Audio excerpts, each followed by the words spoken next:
Town municipal corporation لیاقت اور یہاں موجود ہیں ٹاؤن چیئرمین فراز حسیب، وائس چیئرمین اسحاق تیموری، اور انہوں نے ٹاؤن میونسپل کمشنر اطہر سعید کے ہمراہ بارشوں میں بھی اپنے فرائض انجام دیے اور عید الاضحیٰ کی کامیابی کے بعد یعنی کہ صاف ستھرا ماحول فراہم کرنے کے بعد اب بارشوں میں مصروف عمل ہے۔ اور انہوں نے کوشش کی ہے کہ لوگوں کو بہتر سفری سہولتیں فراہم کرنے کے لیے بارش کے پانی کی نکاسی کو ہر حال میں یقینی بنایا جائے تاکہ ٹریفک کی آمد و رفت میں خلل پیدا نہ ہو۔ اس موقع پر انہوں نے جہاں ہدایتیں جاری کی وہیں پر سینیٹری ورکر ہوں یا محکمہ سینیٹیشن سے تعلق رکھنے والے افسران یقینی طور پر عملی طور پر کاموں میں مصروف دیکھے جا سکتے ہیں۔ لیاقت آباد ٹاؤن کے لوگوں کو بہتر سفری سہولتیں فراہم کرنے کے ساتھ ساتھ لیاقت آباد ٹاؤن کی حدود سے گزرنے والے دیگر ٹاؤن میں جانے والوں کو بھی سہولتوں کی فراہمی کو یقینی بنانے کے لیے وہ عملی طور پر شاہراہوں پر موجود رہے۔ ٹاؤن چیئرمین فراز حسیب نے کہا کہ ہمارا کام خدمت کرنا ہے اور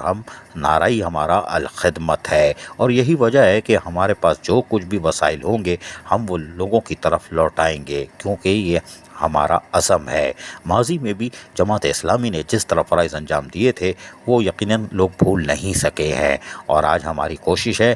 کہ ہم لوگوں کو وہی بلدیاتی سہولتیں فراہم کریں جس سے وہ محروم تھے۔ بارشوں میں ہم تمام تر وسائل کو بروقار لائیں گے اور اس کے لیے محکمہ سینیٹیشن کافی حد تک تعاون کر رہا ہے، اور یہی وجہ ہے کہ بارش کے دوران لوگوں کو بہتر سفری سہولتوں کی فراہمی کو یقینی بنایا گیا ہے، جبکہ ہمارے نشیبی علاقوں کی طرف بھی ہماری بھرپور توجہ مرکوز ہے۔ اگر مزید بارش اور تیز بارش بھی ہوتی ہے تو ہم اپنے ڈی واٹرنگ پمپ اور سینیٹری ورکروں کی مدد سے اور ٹریکٹر بلیڈ کی مدد سے شاہراہوں کے ساتھ ساتھ نشیبی علاقوں کو بھی قابو کرنے کی ہر ممکن کوشش کریں گے، اور تاکہ علاقائی سطح پر بھی لوگوں کو کسی قسم کی تکلیف کا سامنا نہ کرنا پڑے۔ عزیز عارف، KBS بلدیاتی نیوز کراچی۔ ایسی ہی خوبصورت ویڈیوز فیوچر میں حاصل کرنے کے لیے ریڈ بٹن پر کلک کر کے اور بیل آئیکن کو پریس کر کے ہم سب کے سبسکرائبر بننا مت بھولیے۔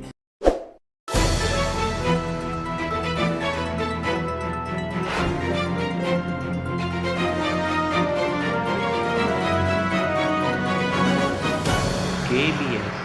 بلدیاتی نیوز۔